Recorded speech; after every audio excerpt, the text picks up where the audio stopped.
Pemirsa, kenapa saya mendalami soal pernyataan Pak RT Abdul Pasren ini sangat penting. Kenapa? Karena ketika Pak RT Abdul Pasren berbohong, maka sesungguhnya para terpidana itu bukanlah mereka yang bisa jadi, sangat mungkin, besar kemungkinan, bukanlah mereka pelakunya. Tapi ketika sebaliknya, keluarga para terpidana yang kemudian bicara tidak jujur, maka apa yang terjadi, apa yang kita lihat sejauh ini sudah benar. Tidak tahu mana yang kemudian terjadi, tapi bagian dari apa yang kami tanyakan pada malam hari ini sedikit banyak akan membuka soal itu. Saya ingin tanya ke Bu Aminah. Jadi Bu Aminah, semua ini pada saat sidang, Pak RT tidak pernah dihadirkan ke persidangan? Kalau Pak RT mah datang, Pak. Pak RT datang? Datang. Pak RT datang ke persidangan? Datang. Datang, lalu kemudian ia menceritakan, Ibu sempat dengar kan di pintu waktu itu? Ya itu dengarnya itu. Dia tidak, Pak Hakimnya kan ngomong, saudara saksi, apakah benar di antara mereka terpidana salah satunya masih keponakan atau saudara lah. Tapi Bapak Pasren itu tidak ada. Bilangnya tidak ada. Oh, bukan saudara, sama sekali tidak ada Iya. hubungan saudara? Iya. Oke. Itu aja yang didengar sih. Itu ya, yang lain nggak didengar bahwa mereka tidak tidur malam hari itu di rumah Pak RT? Ya karena dengarnya gantian, tapi tahu sih Oke. saling ngobrol. Tapi Ibu tidak mendengar itu? Iya. Baik, walaupun di dalam fakta persidangan itu disebutkan, dan Ibu membantah itu semua. Setelah itu kemudian ya sudah, Ibu tidak melakukan apa-apa, karena Ibu merasa bahwa Ibu orang kecil tidak bisa melakukan apa-apa. Iya. Bu Elsa mungkin ada komentar soal itu? Pakai agak didekatkan. Ya, saya mesti luruskan ya. Sidang itu ada yang terbuka untuk umum, yang dianggap dewasa, yang umurnya dewasa, dan ada yang tertutup Pak untuk RT umum. tertutup katanya tadi.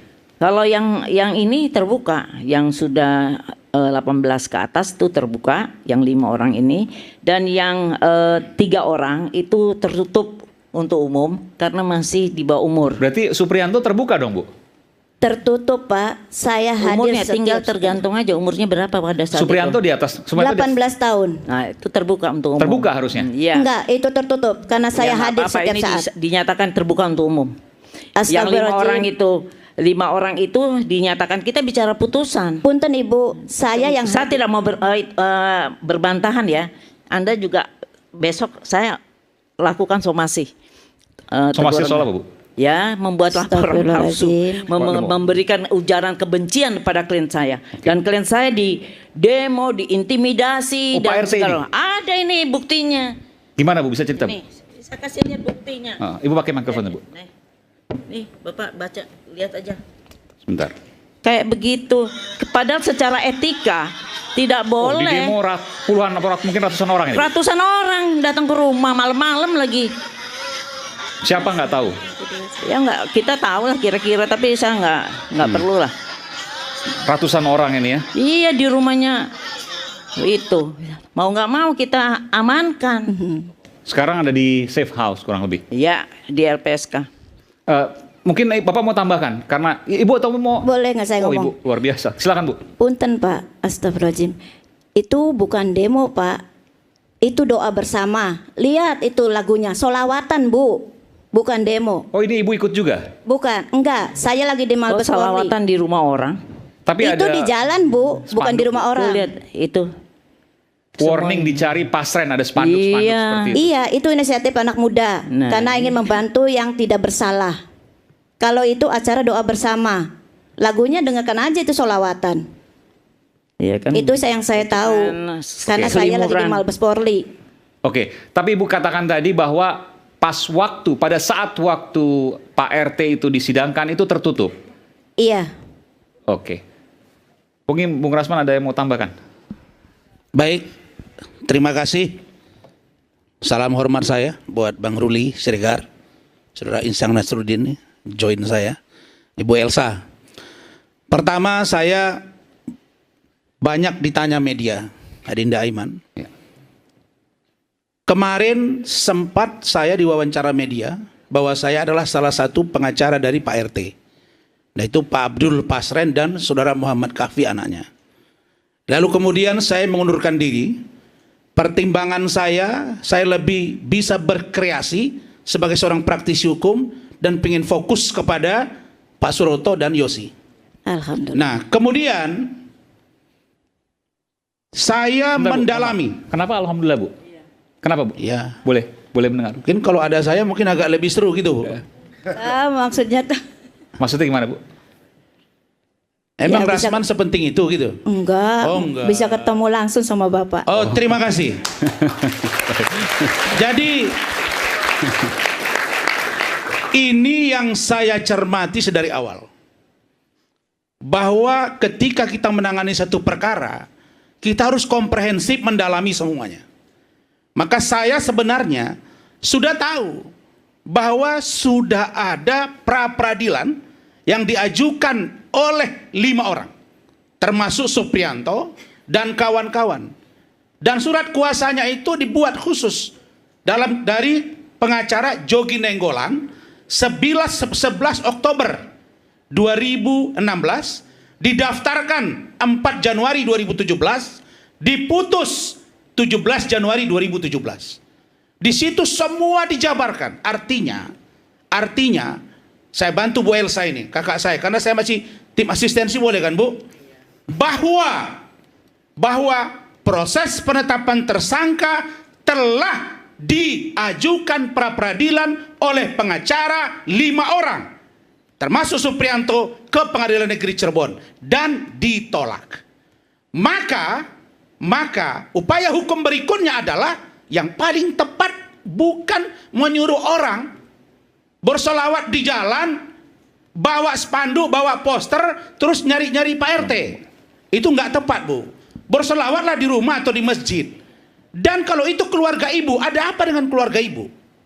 Dan kalau itu dikatakan berbisik, memang, ini yang perlu saya luruskan, bahwa pengacara 2016 Yosi Ahdian dari keluarga almarhum Vina dan almarhumah Vina, almarhum Eki, bahwa Kak Elsa, saya luruskan, memang tertutup. Seluruhnya tertutup. Karena itulah diprotes oleh Yosi. Nah, yang saya mau katakan, ini terang loh. Polri hari ini diserang. Kejaksaan ikut di dalam proses ini, persidangan. Dan hakim membuat tertutup. Kenapa Polri yang terus-terusan? Makanya saya agak heran juga Adinda Aiman. Saya sebenarnya rindu kali ketemu Bang Susno Duaji. Karena saya tahu beliau mantan kabar eskrim. Beliau pembina dan bertanggung jawab segala tindakan kejahatan di seluruh Indonesia terkait dengan kriminalitas. Tapi banyak yang saya mau tanya sebenarnya sama beliau.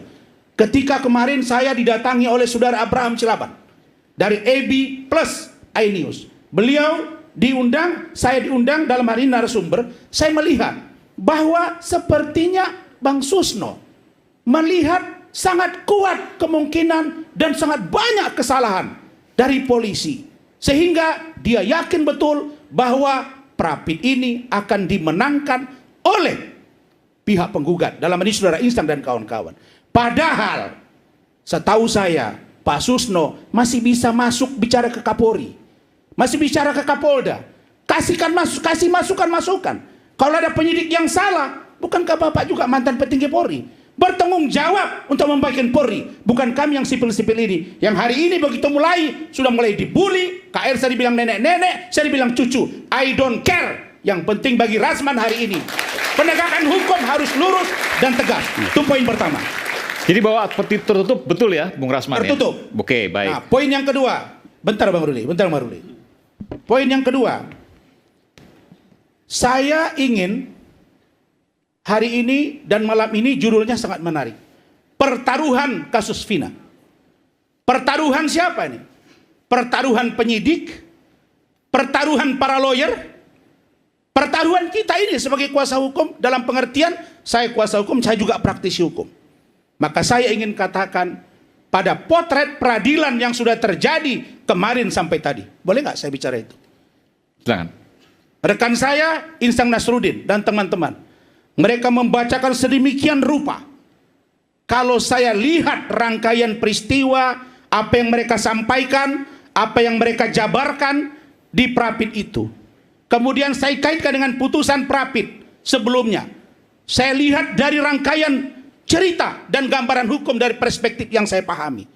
Kok saya melihat bahwa kalau hanya fokus pada error in persona, kelihatannya agak sulit untuk dimenangkan. Siapa tahu nanti ada yang jago di persidangan pemeriksaan saksi dan ahli, mungkin pemeriksaan administratif yang terkait dengan pra-peradilan kelihatannya bisa dimenangkan dengan upaya kerja keras. Tapi kalau tidak kerja keras, pandangan hukum saya agak sulit untuk dimenangkan. Saya bertanya, Bung Rasman, Ya. kenapa Anda katakan error in persona atau salah tangkap dalam bahasa awamnya itu sulit untuk dibuktikan? Karena saya amati tadi malam, kemarin pagi, saya sengaja nggak keluar-keluar, saya lihat sampai berakhir. Dan itu semua dijelaskan fokus pada error in persona. Dan rekan saya, Insang Nasruddin juga di luar, di media mengatakan bahwa mereka PowerPoint-nya atau pointers utamanya adalah pada error in persona. Padahal menurut saya, ada banyak aspek yang harus didalami juga. Penggeledahannya, penyitaannya, penangkapannya, dan lain-lain. Dan ada beberapa poin yang mereka ulas di sana. Misalnya, kalau dia seorang DPO, harusnya dipanggil dulu, tidak langsung ditangkap. Logika hukum saya bingung. Setahu saya, kalau orang sudah DPO, pasti tersangka. Dan kalau sudah tersangka dan DPO, kalau ketemu pasti ditangkap. Terserah siapa yang nangkap, baru serahkan ke penyidik. Maka kalau logika itu yang dibangun, menurut saya ada logika yang terbalik dari mereka. Apa itu? Satu mengatakan error in persona, salah orang, salah nama. Tapi mereka keberatan dengan DPO yang ditangkap. Harusnya konsisten di situ atau bedah pada penangkapan dan lain-lain. Sehingga ini universalitasnya kelihatan, tidak menjadi ambivalen dalam memberikan ini pendapat menarik, hukum. Bung Rasman. Saya ke Bung Insan nanti. Ini bagus apa yang disampaikan oleh Bung Rasman. Ini menggugah logika. Yang namanya DPO atau kalau bahasa awamnya buronan, itu masa diperiksa dulu baru ditangkap. Ya kalau buronan ketemu misalnya dicari, ketemu langsung diambil. Itu kan logikanya. Kalau seandainya dipermasalahkan, kenapa tidak ada pemeriksaan awal? Ya buronan. Itu yang disampaikan oleh Bung Rasman. Bung Insang, silakan. Ya, terima kasih Mas Aiman, kemudian Bung Rasman, Ibu Elsa, kemudian Pak Ruli. Bahwa perlu kami sampaikan, apa yang Bung Rasman tadi sampaikan, bahwa ini DPO itu ditangkap aja seperti itu. Perlu saya jelaskan bahwa masuk dalam permohonan kami, Mas Aiman, itu tidak seperti itu. 2016 ini, datang pihak kepolisian itu di rumah Peggy Setiawan. Kemudian mengambil 2 biji motor. Motor itu rusak, turun mesin. Kemudian dilihat lagi fotonya. Setelah dilihat fotonya, diambil foto itu. Oke? Sampai di situ ditanyakan kepada pihak keluarga Peggy Setiawan, di mana keberadaan Peggy Setiawan? Selanjutnya ibunya mengatakan Peggy Setiawan berada di Bandung. Clear sampai di situ. Oke? Kaitannya, apakah Peggy Setiawan DPO? Yes, DPO. Tapi persoalannya adalah pijakan DPO ini ketika kita melihat rujukan tersangka itu dilakukan pada tanggal 21 Mei. Gelar perkara tanggal 21 Mei 2024. Penetapan tersangka tanggal 21 Mei 2024. Penahanan tanggal 22. SPDP tanggal 21 Mei 2024. Artinya apa itu? Artinya penetapan DPO ini dasarnya apa? Pemahaman hukum saya, kalau DPO itu artinya tidak ditemukan. Pernahkah dipanggil? Seumpama begini Mas Aiman. Mas Aiman tidak pernah tahu diri Mas Aiman sudah ditetapkan selaku DPO. Iya kan? Tidak pernah tahu. Tiba-tiba di tanggal sekarang Mas Aiman dikatakan bahwa Mas Aiman tersangka terlebih dahulu sudah pernah ditetapkan DPO. Padahal tidak pernah memperoleh surat. Ini boleh saya jawab? Bagaimana? Tunggu dulu, sebentar dulu. Iya kan? Tidak pernah memperoleh surat. Bentar. Iya, oke, silakan. Iya kan? Silakan. Kalau ditetapkan oleh DPO, minimal ini perkara ini sudah 8 tahun. Maksud saya adalah lakukanlah cara-cara yang soft, lakukan cara-cara yang wise. Panggil dulu sebagai konfirmasi. Minimal konfirmasi lah. Kalau you mau tahan-tahan, kami tidak... Tapi harus diperiksa dulu. Harus dilakukan periksa dulu karena rujukannya apa? Perkap Kapolri. Oke, tapi kan begini, tadi Seperti itu. logikanya belum terjawab tuh Bung Insang. Kalau dia buronan, kalau dia DPO, ketemu ya langsung tangkap, kan sesederhana itu. Iya. Betul. Itu datanya. Persoalannya adalah kalau dia DPO langsung tangkap. Loh, bagaimana mau dia tersangka aja nanti di 2024? Boleh nggak orang langsung ditangkap belum ditetapkan sebagai tersangka? Boleh nggak? Jadi penentuan DPO dulu baru tersangka. Iya dong. Itu faktanya yang Iya Anda dong. dapatkan. Nah, Iya dong. ini saya mau tanya, fakta dari mana itu? Ya, memang harus seperti begitu. salah. Dia tidak pernah dipanggil. Salah itu. Tidak pernah Hakim dipanggil. salah. Bagaimana ceritanya? Makanya Sekarang begini dulu, ya. Inilah Begini, repotnya. Gini. Bentar. Inilah repotnya Bentar, kalau bentar. terlalu Mengerti banyak Tuhan. pengacara sampai 100 orang ngomongnya kadang-kadang jadi nggak nyambung. Salah Pak lagi Insang. kalau 100 Begini. orang, surat kuasa 74, kok Iyalah. 100? Dari mana 100? Dengar Mas? dulu lah. Gini. Ya, maksudnya jangan sampaikan ke publik mungkin, ini. tidak mungkin seseorang yang DPO Sebelum tersangka. dia tidak tersangka. Saya sudah tanya penyidik baik Cirebon maupun Polda Jabar, Kuhap, dia Kuhap. tersangka 2016. Hanya saja belum ditemukan pada saat itu. Uang kalau datang ke rumah dia, digeledah, diambil sepeda motor, Anda tahu di mana dia? Kan tidak ditemukan oleh polisi. Saya tanggapi Mas Karena Anang, tidak boleh? ditemukanlah dia, Saya tanggapin, boleh? sehingga akhirnya Iya. kasus berjalan dan hakim memvonis 3 orang ini DPO. Sekarang begini, Mas sebentar Iman. dulu. Sekarang Setelah begini. diperiksa, Enggak, begini, supaya ini kita sebentar dulu. luruskan. Setelah diperiksa oleh Supaya kita luruskan ini, Bung Iya, apa- Rasman. apa yang mau diluruskan? Maksud saya begini, kalau kita tahu orang itu ditetapkan oleh tersangka, Iya. kalau seumpama kita tahu diri saya ditetapkan tersangka, Iya. kira-kira apakah hanya sekedar omongan atau pakai surat? Entar dulu, saya sebentar. bilang, apakah pakai surat? Yang bilang ini, sebentar, yang ini bilang tahu dia sudah- tersangka siapa? Kenapa? Yang bilang tahu dia tersangka siapa? Maksud Anda itu kan si Peggy kan? Iya, Loh, si Peggy. Si Peggy dia bisa saja dia tahu, bisa saja dia tidak tahu. Begini, menetapkan tersangka orang Anda itu baru bisa tidak boleh begini. kata-kata, harus ada surat. Anda baru bisa Sekarang katakan begini. 2024 Iya kan? dibuat tersangka surat. Kalau pada saat itu polisi mengetahui keberadaan dia dan dia ditangkap, diperiksa dan kemudian dilepas, ternyata dia tidak tersangka. Hari ini baru tersangka. Itu baru real. Sebentar. Tapi Justru kalau itu 2016 logika yang itu keliru dia menurut sudah saya. tersangka. Iya. Logika Dia keliru. sudah tersangka. Nggak bisa begitu.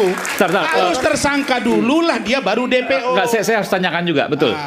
Ada 2 pertanyaan sebenarnya. Saya harus adil juga di sini. Yang pertama, menurut keterangan polisi sudah Iya. tersangka sejak 2016.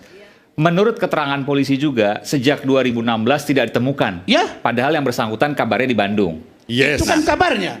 Belum tentu itu. Lah, kabarnya. Mas Aiman, Orang dia Mas gunawan Aiman nama begini, kok, bagaimana begini. ceritanya? Kami ini ya selaku lawyernya Peggy Setiawan berada di persidangan.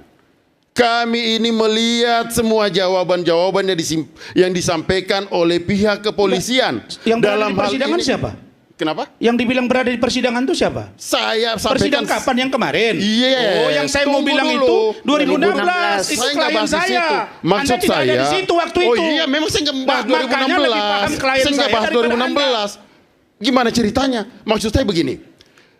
Pasti, jelas, nyata, Peggy Setiawan ditetapkan tersangka berdasarkan surat penetapan tersangka Dan itu 2016. 2024 21 Mei, Mas Aiman. Begini bos, Enggak, dia itu melanggar HAM 2016 loh. tidak ditemukan. Melanggar HAM kalau Dia DPO tanpa tersangka. Lalu kemudian dia ambil, makanya saya heran, apakah surat diperbarui misalnya, Diperbarui. itu bisa dilakukan. Tidak ada seperti sebentar itu. dulu. Sebentar. Kalau dengar dulu ya. Ini kenapa jadi ruwet kasus ini? 8 orang yang ditahan dan terpidana ini memberi keterangan berubah-ubah. Dari mengatakan ada 3 DPO, ada yang bilang cuma 2. Ada yang bilang cuma 1. Setelah digelar, diperiksa, mengkerucut ke 1 nama. Ternyata Peggy Irawan, Peggy Perong yang mereka geledah rumahnya dan ambil sepeda motornya. Sejak saat itu mereka cari, ketemu, ditangkap ini barang. Nah, untuk pembuktiannya silakan tunggu hasil prapit ini. Karena 5 dari prapit yang diajukan kepada PN Cirebon ditolak 2017. Karena itu ini kita tunggu saja. Tapi kalau logika hukum saya mengatakan berat Bapak untuk menang dan atau dikabulkan oleh PN Cirebon. Ya, kita nggak mau kasih pendapat terhadap persidangan yang lagi berjalan ya. Itu kode etik. Saya tidak mau kasih Iya. pendapat. Ya, silakan berjuang. Tapi tadi bilang kita Pak, melanggar HAM. Apa itu maksudnya, Bu? Kalau seseorang dibilang DPO tanpa ditetapkan tersangka, itu tidak mungkin karena itu KUHP, undang-undang hukum pidana. Setuju Tidak sekali. mungkin. Setuju sekali. Polisi tidak saya berikan gila contoh. mengatakan orang DPO belum ditetapkan Tidak tersangka. mungkin itu. Tidak mungkin. Oke, Mas saya ingin tanya dulu. Aiman. Saya tanya Dan dulu. kemudian Dari mana diperbaiki kemudian itu Bung bisa. Insang punya Bisa. data bahwa Peggy Setiawan, yang katanya bukan Peggy Perong ini ya, Peggy Setiawan ini belum ditetapkan tersangka, baru ditetapkan tersangka pada 2024 setelah penetapan DPO. Jadi DPO dulu baru tersangka. Itu kan versi Anda. Oke. Dari mana Anda punya bukti itu? Oke. Jadi Mas Aiman, kami ini kan memegang semua surat-surat dari pihak termohon, dalam hal ini Polda Jabar.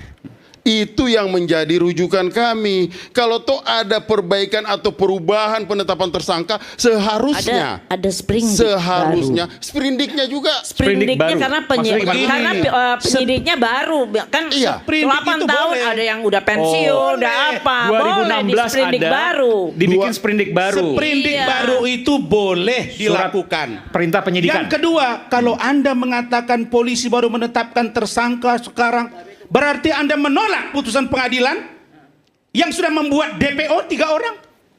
Kalau begitu, suruh supaya hakim seluruhnya periksa. Sekarang Kenapa? begini Mas Aiman. Sebentar dulu. Kenapa Polri dikatakan salah membawa penetapan tersangka tahun 2024? Sementara mereka sudah sidang. Iya, Diponis udah inkrah. 3 orang DPO di sana. Justru polisi bekerja karena sudah viral, ketemu 1 orang versi yang mereka gelar. Terus kok polisi yang jadi salah? Oke. Jadi DPO Begini, Mas tidak Aiman. tersangka. Terus Begini, diapain Mas dia? Aiman. Sebentar, Oke. diapain dia? Kalau penetapan tersangkanya dari 2016, Buktinya apa? Itu ya, yang saya sampaikan. kalau penetapan tersangkanya dari 2016, yang pertama, Oke. baik Peggy atau keluarganya tidak pernah dipanggil oleh pihak kepolisian. Udah pakai itu. Kalau toh juga ada surat itu di 2016, saya pastikan ngapain kita majukan Oke. pra peradilan. Buat apa kita majukan pra peradilan? Karena kami meyakini ini berbeda, makanya kami ajukan pra peradilan. Kemudian pada saat didatangi Bentar. di rumahnya, Kalau penetapan tersangka kan harusnya ada surat misalnya ke rumah keluarga dan lain sebagainya. Iya, Tidak itu pernah di- ada. Penggeledahan Di itu 2000. karena tersangka. Penggeledahan karena tersangka. Iya. Begini, kita bicara penggeledahan. Kita bicara penggeledahan. Oke. Lo disita motor rusak kok, nggak ada surat. Ada diberikan oleh pihak keluarga. Sekarang untuk mengetahui surat itu ada atau tidak, harus diberikan kepada pihak keluarga. Kalau tidak ada diberikan pihak keluarga, mana kita tahu? Surat penyitaan itu. Penyitaan Tidak tidak ada sama sekali. Surat tersangka tidak ada. Tidak ada juga. Makanya kami ajukan prapit. Kalau seandainya ada 2016, ngapain Enggak, sih Mas yang Aiman? bisa jamin kata-kata beliau Iya ini kan? benar siapa? Loh, Bisa saja dibuang. Ini fakta Bisa saja tadi di dibilang tidak pra-peradilan. Nah, ini menarik, Loh, menarik. Artinya gini. Saya tidak Sebentar. percaya itu. Sebentar, Kok sebentar, bagi sebentar. susah Kenapa saya juga. tidak percaya itu? Dokumentasi kan Iya. ada di Bentar, bentar, Wong bentar. yang di namanya Polda. Rudi Irawan aja ganti nama, kawin lagi buat kakak. Memalsukan. Bang, sebentar Bang. Iya Saya kan? mau tanya dulu. Artinya begini, bisa jadi surat itu sudah diberikan oleh polisi tapi dibuang. Bisa Yes, jadi. Karena Bisa saya jadi. mencurigai. Mas Aiman, Bisa jadi. Perilaku Sebentar, orang. saya berikan Saya mau kesempatan. jelasin begini, Bisa Mas jadi kemudian Dokumentasi sudah ada ada di penetapannya, Polri. tapi Iya. kemudian tidak diakui oleh Mas keluarga. Aiman. Itu yang kemudian disampaikan. Silakan. Mas Aiman begini. Peggy Perong ditetapkan sebagai tersangka, ditulis ciri-cirinya Mas Aiman. Peggy Perong nih. Klien kami itu Peggy Setiawan. Kemudian dikaitkan bahwa Peggy Perong ini adalah Peggy Setiawan. Fotonya 2016 itu sudah diambil. Pertanyaannya kenapa tidak dipasang foto Peggy Setiawan di Peggy Perong? Kenapa baru sekarang baru disebut bahwa ini adalah Lah, Peggy Setiawan? Peggy Perong itu Iya kan? alias dari Peggy Setiawan. Tidak ada seperti bukti dari mana? Aduh, Bukti gimana dari mana? sih Anda? Kita ini bicara hukum. Lah, Bukti dari Anda mana? nanya foto tadi kan? Keterangan dari siapa? Ini, Enggak mana begini. mungkin sama foto 2016 dengan Jawaban 2024, dari Bapak? pihak Adinda Insang Nasruddin Polda, aja. dari pihak 5 tahun Polda, yang lalu saya dari kenal pihak udah berubah Polda. wajah sekarang dari yang dulu. Kenapa? Insang Kenapa? saja Adinda Insang 5 tahun yang lalu kita kenalan dengan sekarang udah berubah wajah. Berarti Anda perhatikan betul saya. Iya dong. Kalau begitu, terima Apalagi DPO. kasih. Tambah Terima ganteng, kasih. Mas. Kalau begitu. Bentar begini. Saya mau coba ini. Nah, ini harus juga. Bung. Kalau DPO, 8 kalau tahun DPO, loh. 8 tahun, saya Bos. begini, konstruksi berpikir saya, kita tenang nih. Bung Rasman. bentar. Konstruksi berpikir saya, kalaulah ada polisi melakukan penggeledahan, itu diduga pasti itu bisa jadi Kak ya, tersangka. Yang kedua, kalau dikasih surat, terus keluarganya bilang kami nggak terima, yang bisa membuktikan tidak terima itu apa? Yang ketiga, kalau kita lihat rangkaiannya atau petunjuknya, belakangan ketahuan bahwa mereka pindah ke Bandung.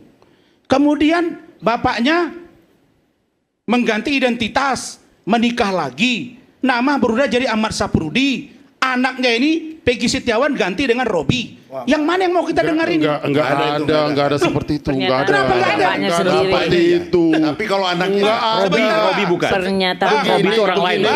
Saya orang pertama Adiknya. yang menyatakan di sini bahwa Rudi Irawan, orang tua Peggy Setiawan, mengaku bahwa dia merubah identitas karena menikah, dan saya di sini menanya dia, betul. Yang kedua, Oke. dia mengakui bahwa anaknya Peggy Setiawan diganti nama menjadi Robi dengan Adiknya. alasan karena dia tidak mau istri mudanya tahu. Nah, bercermin dari ini, patut diduga ayah mengetahui pelarian anak. Patut ya. Itu baru 2 poin, Bang. Poin yang ketiga, kenapa dia menurut pengakuan yang kontrakkan rumah, setiap keluar rumah pakai masker, Abang?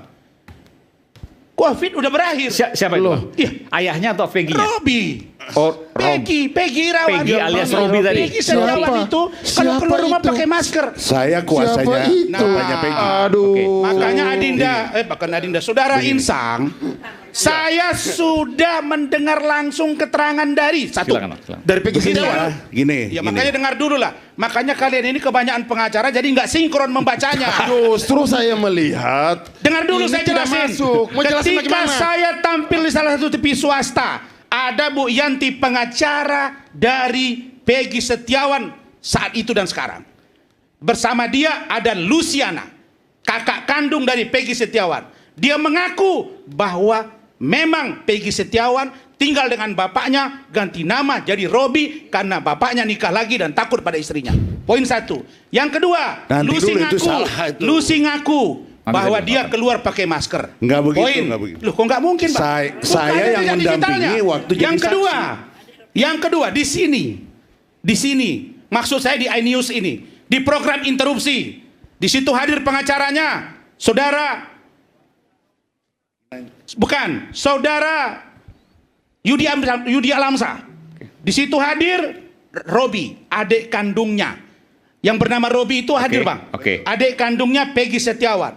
Saya tanya di situ, benar kakakmu berganti nama? Iya benar. Kenapa? Karena bapaknya kawin lagi. Benar pakai masker? Benar. Benar pakai hoodie tutup Oke. kepala? Benar. Artinya Robi itu mengakui. Kita ini kalau mengajar, melihat orang begitu, ini nggak jujur ya, ini tidak konsisten ya, berubah-ubah ini. Maka saya katakan, kalau sebatas surat, dia simpan ke dompet, dia buang. Sebentar, ini- Sedangkan nama dia rubah, apalagi itu. Bung Orang Rasman. poligami nggak mesti berganti nama, Bapak. Bang Rasman, saya tanyakan pada Anda, ini pertanyaan banyak ditanyakan oleh netizen. Iya. Kenapa kemudian ketika hanya seorang Peggy, katakanlah berubah nama menjadi Robi, pakai masker, kok Mas tidak Aiman, bisa begini. ditemukan selama 8 tahun? Nggak, Sebegitu sulitnya kah? semenjak dia, loh, bisa jadi. Bisa jadi. Bisa jadi polisi sudah cari nggak ketemu. Oke. Bisa jadi setelah Itu muncul kan film itu baru tanggapannya. kelihatan. Itu asumsi, Bung Mas. Rasman. Itu Makanya saya asumsi, bilang, Mas Aiman. untuk Kemudian menguji begini. ini semua. Kemudian begini, Mas Aiman. Untuk menguji Identitas, siapa iya. sesungguhnya Iya. Peggy Setiawan. Siapa sesungguhnya Peggy. Siapa sesungguhnya Perong. Maka besok jangan-jangan berubah jadi Terong. Nanti kita lihat putusan pengadilan. Apakah Perong, apakah Peggy, apakah Setiawan, apakah Terong, atau apapun namanya. Tunggu putusan. Oke. Tapi Oke. konstruksi Sebentar, saya berikan berpikir kesempatan saya dulu, Bang. bahwa ini Bang, patut bentar ya. diduga. Silakan, Bang. Begini. Saya nggak mau ikut. Abang pengacara dari ayahnya Peggy. Betul, saya Oke, pengacara. silakan. Tapi saya itu mendampingi ayahnya waktu diperiksa oleh Iya. Polda, Iya, gitu Pak. ya. Ya pengakuannya begitu, bahwa betul dia mengganti identitasnya. Dia itu saya ayahnya setuju. ya? Ayahnya. Oke. Peggy-nya Peggy-nya tidak. Tidak Ah, pernah. itulah Bang, berarti nggak jujur dia sama Robi Bang. mengatakan Nggak apa-apa. adiknya- Abang aja gitu ya, apalagi kita ini Bang. Semakin Sebentar. yakin saya Bang. Sebentar. Jadi tadi disebutkan Bung Rasmani telah memuancarai Robi, adiknya Peggy, di mana Peggy waktu dikatakan, apakah Peggy berganti nama menjadi Robi? Tidak, itu adik saya. Bung Rasman bertanya kepada Robi, dan Robi mengatakan betul bahwa Peggy berganti nama menjadi nama saya Robi, betul? Yes. Itu yang Mas disampaikan oleh Aiman. Robi. Saya nggak paham ya. Yang saya wawancarai Soal itu saya tiga, nggak Bang. paham. Itu, Saya Bang. hanya mendampingi Bang. waktu di. Ada rekamannya. Mas Aiman begini, bilang Mas sama Aiman. Bang, Ini, sampaikan kepada Pak Rudi Irawan, ya, jujurlah padaku.